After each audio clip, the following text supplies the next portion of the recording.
সাধারণ জুতাগুলো পেয়ে যাবে 700 টাকার চেয়ে কমে। তারপর দেখেন পাম্পির ভিতরে কত চমক, দেখেন ব্র্যান্ডের পাম্পি। এই পাম্পিগুলো 2000 টাকার অনেক উপরে পাইকারি। এগুলো কিন্তু আমাদের কাছে 800 টাকার চেয়ে কমে পাবে। এই যে পাম্পিগুলো 1500 টাকার উপরে পাইকারি, এই পাম্পিগুলো কিন্তু আমাদের কাছে 700 টাকার চেয়ে কমে পাবে। তো আসলে কিন্তু একই জায়গা থেকে প্রচুর পরিমাণ মাল কিন্তু তারা অনেক কম টাকা নিতে পারবে। এখানে কিন্তু একটা কেস চলে আসছে, দেখেন অনেক সুন্দর, অনেক চায়না। এই দেখেন চায়না জুতাগুলা, চায়না যে জুতাগুলা দেখাবো আজকে আপনাদেরকে, এই জুতাগুলা ভিতরে কিন্তু কালার আছে ভাই, দেখেন 6টা কালার। এগুলো কিন্তু অনেক হালকা।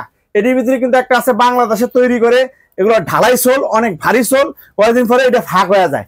আমাদের এই মালগুলো China fitting, China metre, China সবকিছু। এটার ভিতরে 6টা কালার আছে ভাই, 6টা কালার। এই 6টা কালারের ভিতরে এই জুতাগুলা পেয়ে যাবে। আরো ডিজাইন আছে ভাই, আরো প্রচুর পরিমাণ ডিজাইন আছে। এই ডিজাইনের এই জুতাগুলা কিন্তু পাইকারি মার্কেটে কিন্তু ভাই 2000 টাকার উপরে পাইকারি, 1900 টাকা 2000 টাকা পাইকারি। এই জুতাগুলা কিন্তু